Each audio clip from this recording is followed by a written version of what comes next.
काल DSR कंपनीच्या विमानांवर उड्डाणाला बंदी घातलेली आहे। अनेक जण प्रश्न उपस्थित करत होते, मेंटेनन्स आणि इतर गोष्टींसंदर्भात ताशेरे ओढण्याचं म्हणतो। मी देखील स्वतः या राज्यामध्ये मंत्रिमंडळामध्ये मी काम केलेलं आहे आणि अनेक वेळा असे विमान उद्योगपती असतील किंवा सरकार म्हणून पण आपण घेण्याचं काम करतो आणि DGCAच्याकडनं एक आंतरराष्ट्रीय स्टँडर्ड ठरलेले आहेत। त्या स्टँडर्डच्या व्यतिरिक्त त्यांना उडान घ्यायचा अधिकारच नाहीये। मग ह्या गोष्टी जर अगोदर का झाले नाहीये तर मुळामध्ये निवळ फक्त विमान ग्राउंडेड करून चालणार नाही, तर या ज्या उणीवा ज्या होत्या त्यामुळे कित्येक लोकांचा जीव तुम्ही अजून धोक्यामध्ये घालणार आहात। आणि म्हणून ह्या DGCAच्या अंतर्गत इन्स्पेक्शनची जबाबदारी कोणाची होती, मॉनिटरिंग कोणाला केलं पाहिजे, टेक्निकल्स त्याला परवानगी ज्याला आपण NOCs म्हणतो ते कोणी दिलेले आहेत, किती वेळा त्याची सर्व्हिसिंग झाली नव्हती नाही झाली होती, किती फ्लाइंग आवर्स त्यांनी केलेले आहेत किंवा नाही। आणि माझा तर दावा आहे की आंतरराष्ट्रीय स्तरावरती जे भंगारमध्ये गेलेले जे विमान असतात तेच या देशामध्ये फक्त त्याचा इंजिन आणि थोडेफार बदल करून हे इकडे आणले जातात। मुळामध्ये ह्याला परवानगीच कसं केंद्र सरकारने दिलेली आहे या विमानाला उडान करण्यासाठी। आणि म्हणून निवळ फक्त विमान ग्राउंडेड करून घेऊन चालणार नाही, या सर्व संबंधित अधिकाऱ्यांवरती आणि विशेषतः जे उडान मंत्री आहेत आणि त्या खात्याचे जे संबंधित अधिकारी आहेत ह्यांना जाब विचारलं पाहिजे। ह्यांनी याचा खुलासा करणं गरजेचं आहे की बाबा या अशा परवानगी देण्याची काय गरज होती। आणि अनेक असे हाय प्रोफाईलवरती हा एक SOP ज्याला आपण म्हणतो हे ऑलरेडी केले गेलेले आहेत की त्यांनी ट्विन इंजिनमध्ये जायला पाहिजे, त्या ट्विन इंजिनमध्ये तो या पर्टिक्युलर कॅटेगरीचा असेल तोच व्हायला पाहिजे, त्या पर्टिक्युलर त्या ते किती सीटर आहे आणि त्या सीटरचं विमान त्या असलेल्या रनवेवरती उतरू शकतो का, तो नाईटला उतरू शकतो का डेला उतरू शकतो, या सर्व गोष्टीची चौकशी होणं गरजेचं आहे। 1150 कोटीचा घोटाळा केल्याचा आरोप अंबादास दानवे यांनी केला आणि सर्व याच्यामध्ये टायबरच्या नावावर संपत्ती असल्याची सुद्धा त्यांनी कालच या बाबतीतलं ट्विट अंबादास दानवेजींनी केलेलं आहे। अंतिम आठवड्यामध्ये या बाबतीतला पण देखील जाब आम्ही सरकारला विचारल्याशिवाय राहणार नाही, कारण भ्रष्टाचाराची मर्यादा आता ही एवढी खालच्या स्तरावरती गेलेली आहे की आता ड्रायव्हर पण सुटत नाहीये। जे पाहिजे तिकडनं त्या गोष्टी करा। अर्थात काल मी त्यांचा स्टेटमेंट बघितलं की मी अवमान करेल किंवा नुकसान आबरूचा मी देखील दावा करेल, पण हे सर्व गोष्टी नंतर आहेत, पण जे तथ्य दिसत आहेत त्याचा खुलासा का केला जात नाही। ते जे ड्रायव्हर आहेत ते त्यांचे आहेत आणि त्या ड्रायव्हरांच्या नावावरती एवढी संपत्ती आली कशी ह्याचा खुलासा का ते करत नाहीये। तर या सर्व गोष्टीची चर्चा अंतिम आठवड्यामध्ये आम्ही करण्याचं काम करतो। राज्यसभेसंदर्भात आज काही बैठक होणार आहे का, कारण जयंत पाटील उद्धव ठाकरेंना भेटणार आहे असं कळतंय। नक्कीच तशी त्यांची बैठका या आता पुढच्या काळामध्ये होणार आहे, कारण मला आपल्या माध्यमातून हे स्पष्ट करायचं की प्रत्येक पक्षाचे दावे हे जरी असले तरी देखील शेवटी या निवडणुकीला सामोरे जर जायचं असेल तर आपल्याला महाविकास आघाडी म्हणूनच जावं लागणार आहे। आणि म्हणून आमचे नेते आदरणीय आदित्यजी असतील, राऊतसाहेब असतील, ही जी भूमिका ही जी आमची अपेक्षा आहे, पण शेवटी ही तिन्ही पक्षातले जे नेते आहेत हे बसतील आणि त्यातून मार्ग काढण्याचा प्रयत्न होणार, कारण कुठच्याही महाविकास आघाडीच्या घटक पक्षांकडे स्वतःच्या बळावरती आपली संख्या ही नाही आहे। तर उद्या भविष्यकाळामध्ये आम्हाला लढायचं असेल तर आम्हाला काँग्रेस आणि NCPची साथ घ्यावी लागेल।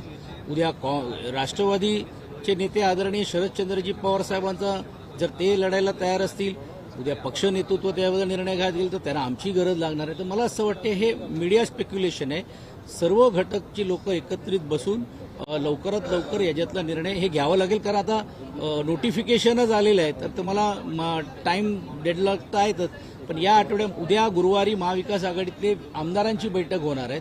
मला असं वाटतं त्यात चर्चा केल्यानंतर या आठवड्याभरामध्येच या बैठका होतील। हाफकिनमध्ये 3 आठवडे भ्रष्टाचार केला होता आणि याच्या बाबतीत अधिकाऱ्यांवरती कठोर कारवाई करा अशा पद्धतीचं पत्र नरहरी हिरवळ यांनी लिहिलं होतं, मात्र या पत्राला कुठली किंमत नाहीये असा सवाल विजय कुंभार यांनी केला, कारण कुठलीच कारवाई अधिकाऱ्यांवरती झाली। हाफकिन इन्स्टिट्यूटवरतीच्या मध्ये खोट्या सह्या दाखवून पण देखील मोठ्या प्रमाणावरती ज्या प्रशासकीय जे निर्णय आहेत हे या अगोदरच्या MDच्या माहिती न देता हे घेण्याचा आला, याची ती स्वतः तक्रार मी मंत्री महोदयांना केली होती, काहीच होत नाहीये। आता मंत्री महोदयांनीच जर ज्यावेळी भ्रष्टाचाराची चौकशीची मागणी केलेली आहे तर हे दुर्दैवी आहे या राज्यामध्ये की मंत्र्यांचं ऐकलं जात नाहीये। म्हणजे नेमकं कुठे चाललेलं होतं, आपण कुठच्या दिशेने चाललेलो आहोत। आणि म्हणूनच या बाबतीतली सखोल चौकशी ही राज्याच्या मुख्यमंत्र्यांनी घ्यायला पाहिजे, कारण एक मंत्रीच आपल्या प्रशासनातल्या अधिकाऱ्यांची जर भ्रष्टाचाराची चौकशी करत असतील तर याचा अर्थ असा आहे की मंत्र्यांचा काय धाक राहिलेला नाहीये किंवा धाक राहिला नाही तर तरी देखील त्यांना कोणीतरी मंत्रिमंडळातला असं कोण पॉवरफुल माणूस आहे किंवा मंत्री आहे जो त्यांना वाचवण्याचं काम करतोय. सर मालेगांव म्यूनिसिपल कॉर्पोरेशन जो है वहाँ पे कल लोगों ने, वहाँ के कर्मचारियों ने जो बिजली विभाग के उन्होंने कल नमाज अदा की, उसको लेकर अभी पुलिस समझिया हो या बाकी जो बीजेपी ने उसका विरोध देखिए, किया है, नमाज नहीं पढ़नी चाहिए, उन पे कार्रवाई होगी. देखिए, भारतीय जनता पार्टी द्वेष निर्माण करने का काम करते हैं. अर्थात जो टिप्पू सुल्तान जी की तस्वीर लगाई गई है वो बहुत ही हमारे राज्य के लिए शोभनीय ऐसे नहीं है, क्योंकि इस राज्य में और देश में एक ही राजा हो सकता है जो छत्रपति शिवाजी महाराज हो सकते हैं. उसकी तुलना कोई भी किसी व्यक्ति के साथ नहीं हो सकती है. उन्होंने इस राज्य के लिए, देश के लिए क्या किया होगा वो अलग चर्चा हो सकती है, लेकिन कोई भी हालत में महाराज का अवमान करना ये उचित नहीं है. लेकिन दुर्दैव की बात ऐसी है कि ये एजेंडा चलाने का काम और करने वाले लोग खुद जब मीरा भाईंदर में टिप्पू सुल्तान जी का नाम देने का ठहराव लाते, अब वो कहते हैं कि हम उसको ठहराव को पीछे लेके आएंगे. वो कौन है? भारतीय जनता पार्टी के ही लोग थे. सत्ता किसके पास थी? तो कहने का मतलब है कि मालेगांव में एक भूमिका, मीरा भाईंदर में एक अलग भूमिका, और सामाजिक दृष्टिकोण से जब रोजे होते, रमजान होते तो एक मुभा दी जाती है, क्योंकि काम पे लेने वाले लोग या काम पे जाने वाले लोग कभी ना कभी ऐसी जो नमाज है वो अदा की जाती है. अब ये बहुत पहले से चल रहा था या अभी हुआ या क्या हुआ, ये प्रशासक की बात है, लेकिन मुझे लगता है कोई भी जाति और धर्म के बारे में प्रति में आदर रखना ये हमारा फर्ज है. लेकिन आदर का अर्थ जो प्रशासकीय जो उन्होंने जो नियम और निकष दिए, उसको निकष को अगर कर कोई अगर कर रहा होगा तो मुझे लगता है कि उसकी कार्रवाई ये प्रशासन करेगी. सर, मालेगावमध्ये विद्युत विभागामध्ये मुस्लिम जे अधिकारी किंवा कर्मचारी त्यांनी नमाज पठण केलं आणि याच्यावरनं मोठी चर्चा आता होऊ लागली. एक गोष्ट नक्की आहे की मालेगावमध्ये जे गेल्या महिन्याभरापासून जे चाललेले आहेत टिपू सुलतानांच्या जे लावलेल्या फोटोच्या वरती एक गोष्ट आम्हाला स्पष्ट करायची की याचा निषेधच करावा लागेल, कारण या राज्यामध्ये, या देशामध्ये एकच महाराज होऊ शकतात जे छत्रपती, महाराष्ट्राचे आराध्यदैवत छत्रपती शिवाजी महाराज होऊ शकतात. त्याची तुलना कोणाशी होऊ शकत नाही. टिपू सुलतानजींनी काय केलं, त्यांनी काय नाही केलं, तो त्यांचा नंतर व्यासपीठ आहे. पण महाराजांच्या बद्दल जर अशी कोण अवमान करण्याचं काम करते त्याचा निषेधच केलं पाहिजे. आता दुर्दैव असं आहे की भारतीय जनता पार्टी जात धर्माच्या वरती जाऊन या विषयाला वेगळी बगल देण्याचं काम करतात. ही तीच मंडळी आहे ज्यांनी मीरा भाईंदरला टिपू सुलतानाचा नावाचा ठराव दिला. मग का नाही त्याच्याबद्दल ते विचारतायत, का नाही दिलगिरी व्यक्त करतायत, का नाही माफी मागतायत. आता तुम्ही सांगता की आम्ही ठराव मागे घेऊ आणि तिकडे जाऊन द्वेष निर्माण करण्याचं काम करतायत. काही मंडळी ह्या जाती धर्मामध्ये तेढ निर्माण करण्याचं काम करतायत. मुंबई शहरामध्ये बांगलादेशी आणि राज्यामध्ये बांगलादेशी आणि विशेषतः नाशिकमध्ये बांगलादेशी फेरीवाले म्हणून त्यांच्यावर कारवाई करा. अरे कारवाई का महानगरपालिका करणार आहे का? फेरीवाल्यांवरती ते करू शकतात, पण बांगलादेशींना काढायचं असेल तर राज्य सरकार तुमच्याकडे, केंद्र सरकार तुमच्याकडे.